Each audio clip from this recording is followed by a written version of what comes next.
Now, this new segment, the sixth segment of this Omar ani Maasei LaMelech, this write-up that Rav Elchanan Wasserman is teaching us about the war against Amalek, which is the last part at the era of Mashiach. The sixth segment, he clarifies something. ואין לטעות בדברים אלו לאמור, כי כל הניגרים אחריהם מזרע עמלק כן. חלילה לאמור כן, כי הדברים הרומים כאן רק על ראשיהם ומנהיגיהם, מוריהם ומדריכיהם, כתביהם ודרשיהם. אלו הם מזרע עמלק, העומדים בראש צבאותם להילחם נגד הקדוש ברוך הוא. וההמון, אבל כל ההמון הנספח עליהם מזרע ישראל הולכים אחריהם כבהמה בבקעה. כמו שאמר הגאון מווילנה, שעל זה נאמר, והתערבו בגויים וילמדו מעשיהם. So Rav Elchanan Wasserman translation is saying, but let's not make a mistake about these issues by concluding that anyone that follows these leaders, these false leaders, Jews or Gentiles, in so many words, these Erev Rav that are enemies of the Torah, don't make the mistaken conclusion that anyone that follows these false leaders and even supports them, as he said in the previous section, where he says that there's a big segment of the Jewish people that are actually supporting these false leaders because they don't know that they're liars. They can't see the truth. He says, don't think, and they're going to get punished for it, but they're not necessarily part of them. They're not necessarily Amalek. They're not necessarily Erev Rav.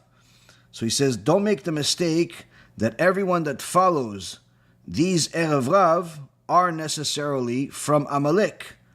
Chas v'shalom, to say such a thing, meaning forbid, God forbid to say such a thing.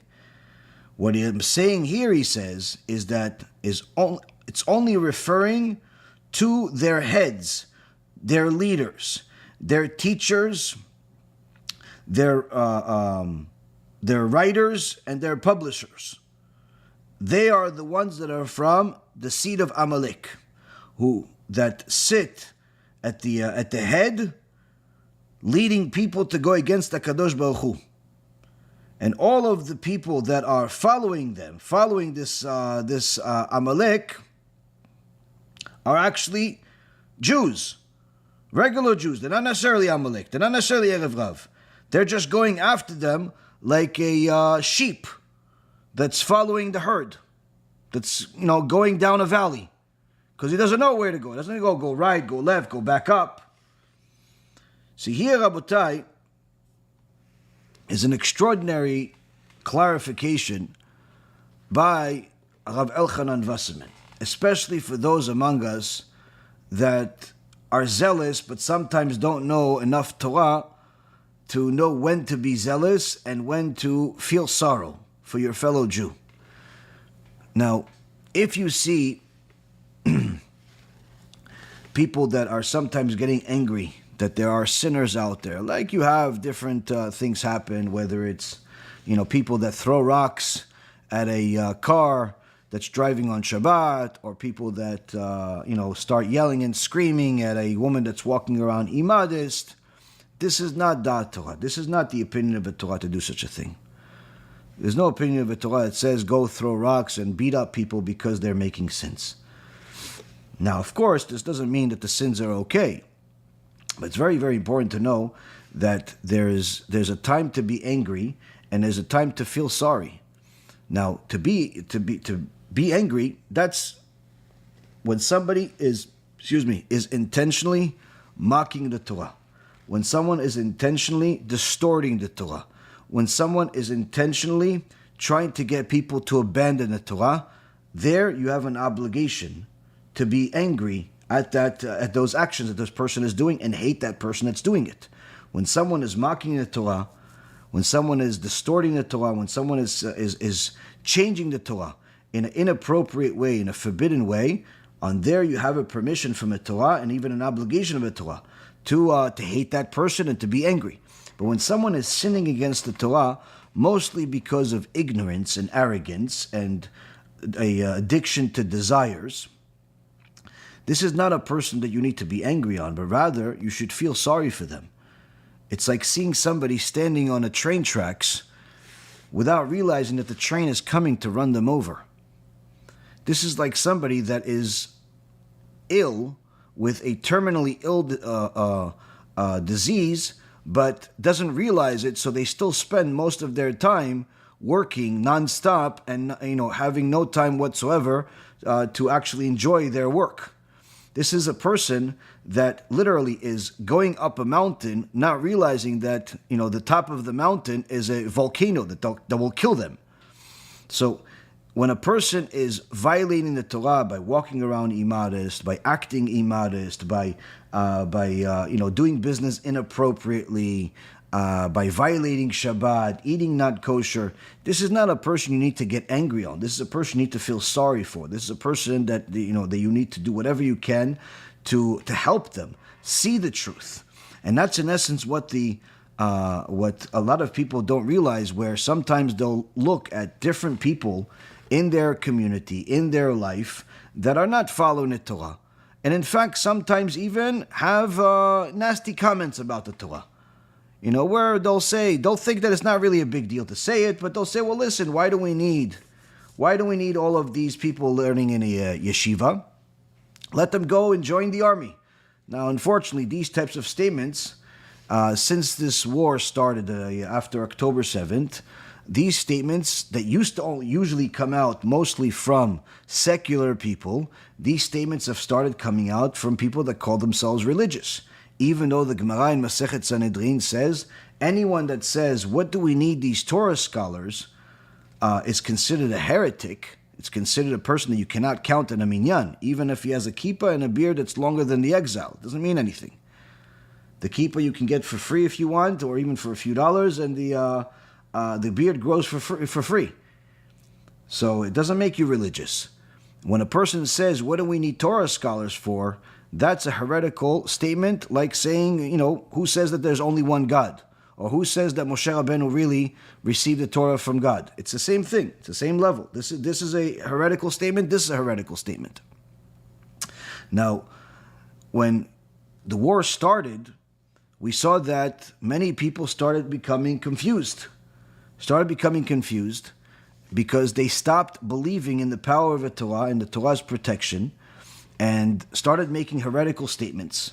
Now, this does not necessarily make each one of them members of the Erev Rav.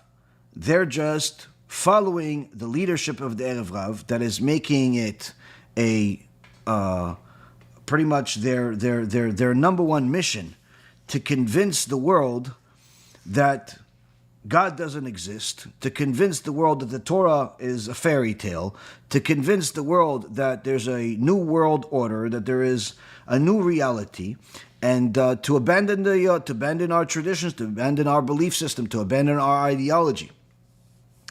And the people that follow them sometimes are religious, sometimes they're not religious, and many times people don't even realize who they're following until things like what's happening right now happens, where you're putting in a position where you have to choose a side. So Rav Elchanan Wasserman is telling us, don't think that just because you're seeing people follow the Erev Rav, either with their statements or their behavior or whatever it is, don't automatically assume that they are really from Amalek. So how would you possibly know who is Amalek? He says we have a rule. We have a rule. What is the rule? Amalek for sure is their heads, their leaders, their teachers, their publishers, their writers. Those are from Amalek. In today's world, it would be the leaders, such as the court, members of the government. These are people that are obviously not just openly,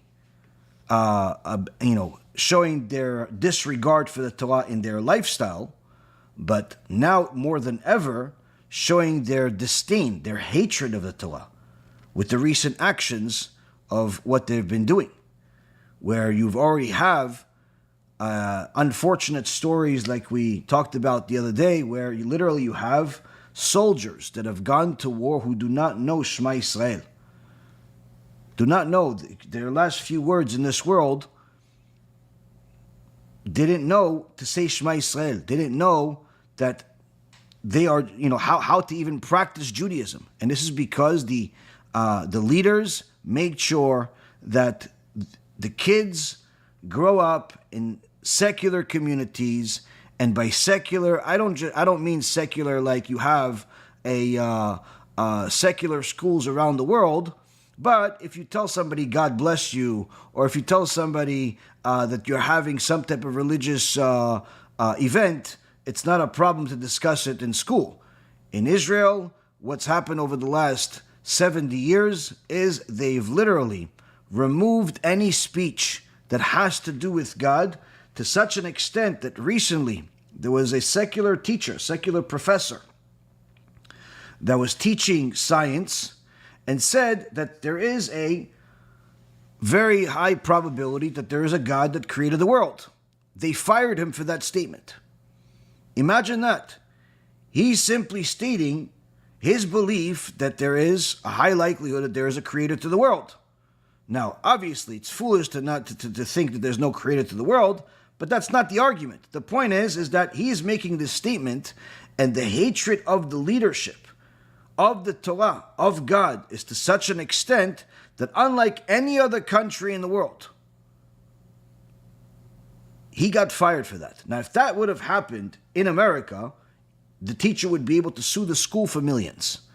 If that would have happened in England, these are countries of goyim, they would sue the educational system for millions. Even if they teach things that are against God, even if they teach that they all came from monkeys, they still do not restrict you from believing in God. But in Israel, they do. In Israel, they do. Now, this is obviously a very, very big stain, on this whole notion of it being a Jewish country, because you have a court system, an educational system, a government that is openly declaring war against the Torah, and in a open, arrogant, and obnoxious manner, that to such an extent that you have literally over 1.5 million young kids who do not know how to say Shema Yisrael. Now, this is obviously bizarre for anyone that doesn't live in Israel, and even the ones that do live in Israel. It's bizarre to know that you could literally be sitting on a bus next to a Jew that speaks Hebrew, no different than you, but does not know even one verse in the Torah. Following the Torah, observing the mitzvot, eating kosher, all that stuff, that you have all over the world. But to literally have a Jew in Israel that does not know Shema Yisrael is bizarre. This is all the doings of the government. Now, this is why the first people that Rav Elchanan Wasserman says we know for sure they are Amalek, he starts off with the leadership. And you could see this in the Torah itself. All of the times that Am Yisrael had problems, as this week's parasha says, and also says in a sefer Bamidbar, in chapter 14, verse 22, that Am Yisrael tested Hashem 10 times by not listening to him, by not having faith in him. And the Mishnah in Masechet Avot, in chapter 5, Mishnah number 4, says that Am Yisrael tested Hashem 10 times, meaning 10 times they got close to being annihilated because they did not listen to Hashem. Now, each and every single time that Hashem punished Am Yisrael, it always starts with the leaders. And sometimes it's only the leaders. Where it says that they were complaining against Hashem, and he made a fire, burned the ones in the corners. Why in the corners and the outside of the camp? Because that's where the leaders stayed. The leaders were always at the outside, section of the camp. And constantly, the Meraglim were all leaders. They were all the top leaders. Each tribe had a leader. The 12 that were sent, each one was the head of their tribe. Out of 12, only 2 survived. Only 2 were righteous. The other 10 were wicked. Korach was one of the leaders. The 250 rabbis that followed Korach, these were leaders. And we see this time and time again in the Torah, where the leaders are punished. Because if the leader is wicked, it guarantees that other people are going to follow. But if one of the followers decides to do something, there's usually not much impact. People don't usually follow a follower. People follow leaders. So the same concept goes with the Erev Rav. Rav Elchanan Wasserman says the leaders, which again is like the court, the government, people that are leading major organizations, these are, when they are showing that they are enemies of the Torah, when they're showing disdain for the Torah, you could be sure that they are from the seed of Amalek. They are Erev Rav. Secondly, he's talking about the Morem v'Madrechem, the teachers, the ones that are the educational system. Educational system, both secular and religious. There are Erev Rav that are, unfortunately, secular teachers that are very charismatic, that are very educated in a certain subject, that are able to convince people to believe whatever they say. Whether they convince you that you came from some amoeba, or they want to convince you that your cousin is a monkey, or they want to convince you that that everything happened from a happenstance, or they want to convince you that there's a God that's made out of 3 parts. Whatever it is, there are teachers out there, and now more than ever, with the internet and social media, especially the YouTubes of the world, everybody has become a cameraman, a studio operator, and a teacher of some kind. Some call themselves podcasters, some call themselves influencers, all types of, some call themselves rabbis. The point is that there's all types of teachers out there that are trying to teach you something. Everyone wants your time. Why do they want your time? Because they want to take a place in your mind. They want to take some space in your mind. If you give them some time to enter your mind, they're permanently there. If you give them some time in your heart, if they get to your emotion, they're temporarily there. Why? Because emotions come and go. But if they go into your mind, they're not leaving. It's very, very difficult to remove someone that's entered your mind, someone that changed your ideology. That's why some of these wicked people that they call themselves influencers, that are leading people to become just nasty people that are much more dangerous than people that are taking advantage of people just for money, or people that are trying to get people emotionally attached in some way. The ones that try to get into your mind are much more dangerous. And unfortunately, when you have people that are speaking against the Torah from that type of education, that's the Erev Rav. The Erev Rav can come in a Jewish body, non-Jewish, young, old, male, female.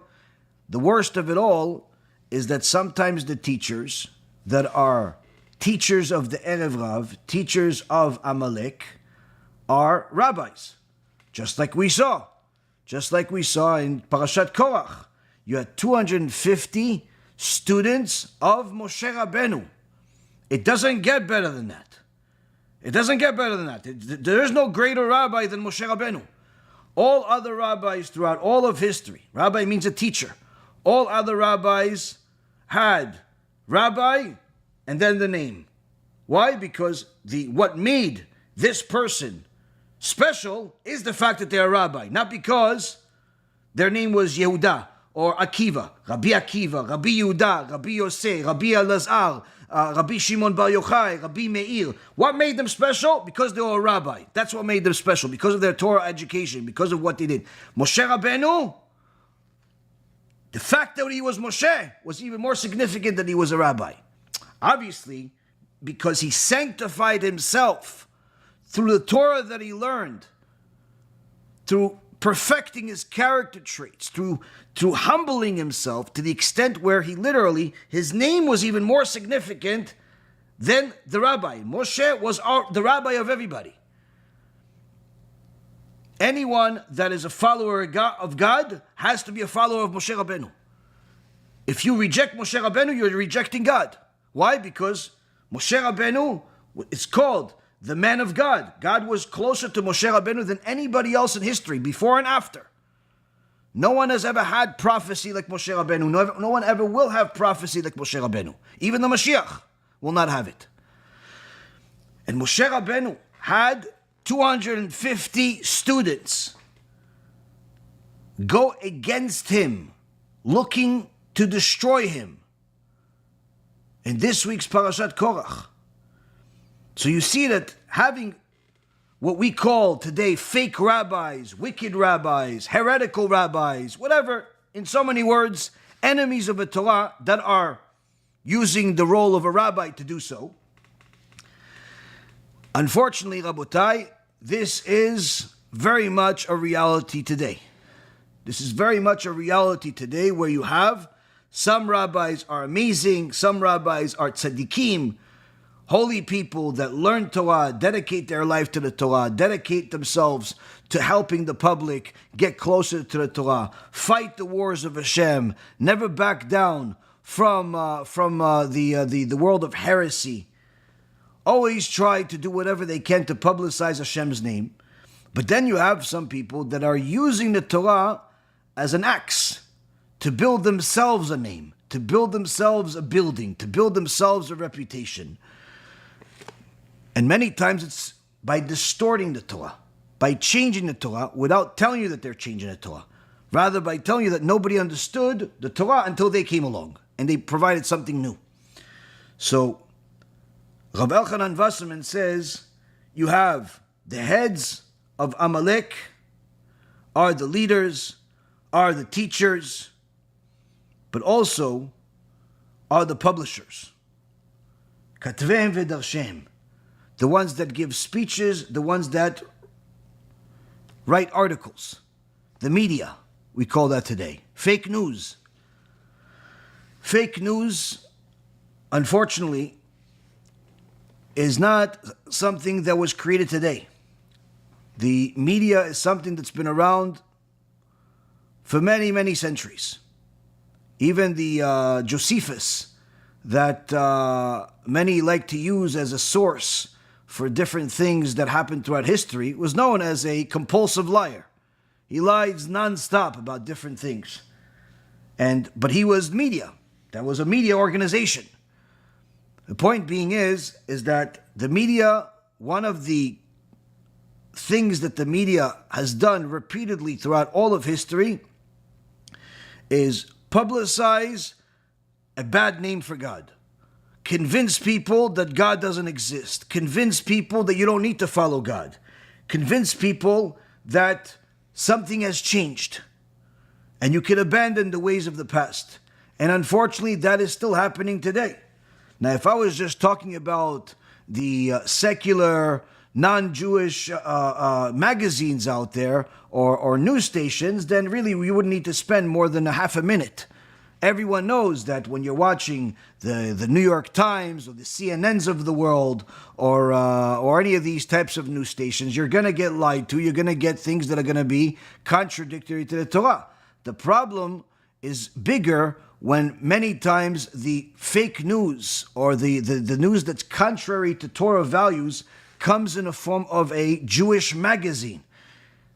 How many times have people sent me different clips in different so-called Jewish magazines that are written by a heretic or say heresy or show all types of things that are antithetical to the Torah, antithetical to the Torah values, all types of things.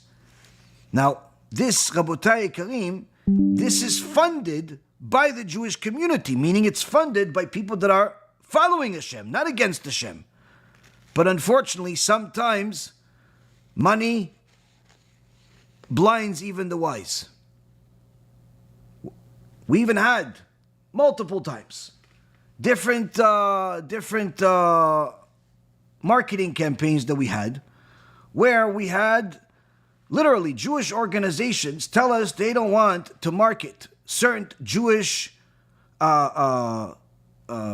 publishing, books or message or whatever it was, because they did not want to show their readers this type of stuff. They wanted to show them the opposite. So, for example, they'll use all types of excuses though. So you'll tell them, listen, we have a book about and different videos and a whole work of nearly the last decade showing how the wigs of today that are coming from real hair are unfortunately benefiting from idol worship. And there are many chachamim from Eretz Yisrael, Gedolei Yisrael, that have, literally paskined against wearing wigs, whether you're Ashkenazi or Sephardi.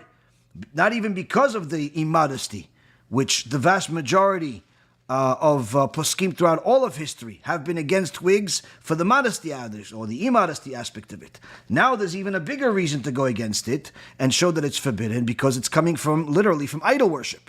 It's forbidden for anybody to benefit from these wigs. So we literally send an article or send a write-up or some type of marketing piece to a magazine, to a newsletter, to whatever it was, and you'll have at times, many times, them telling, no, we don't want to advertise this. Why not? And they'll use different excuses. One excuse was, this magazine is only for men. Well, okay, it's only for men, but last issue you had at least 5 pages advertising wigs. So, do men need to look at the wigs? And then they realize that you caught them hot hand, that you caught them, that literally the same magazine, they say they don't want to advertise something because it's only for men. They're advertising wigs. Wigs are a big customer of theirs. Different wig makers from all over the place. So you realize that it's not because of that. It's just because they don't want to do it. And sometimes I've had issues even with decent organizations where the first person you talk to is excited, they want to do something with you, they want to publicize one of the lectures, one of the films, something, whatever it is, but then some gechazi, some wicked person from within the organization convinces them otherwise after the fact. And I've even had people literally renege on a contract. We sign a contract with them, we give them money to advertise something, and they renege on the offer. Obviously, I could sue them, I could take them to Bedin, but I don't waste my time with it. It's just the war is too long to fight every single battle. But the point being is that you have these types of issues that are happening in the media. Now, this is because very often the media is led by Amalek, by Erev Rav. It doesn't mean that all of the employees are that. But leadership, unfortunately, very often is Erev Rav and more. That's what Rav Elchanan Wasserman is telling us here. Because many times they're literally declaring war against the Torah.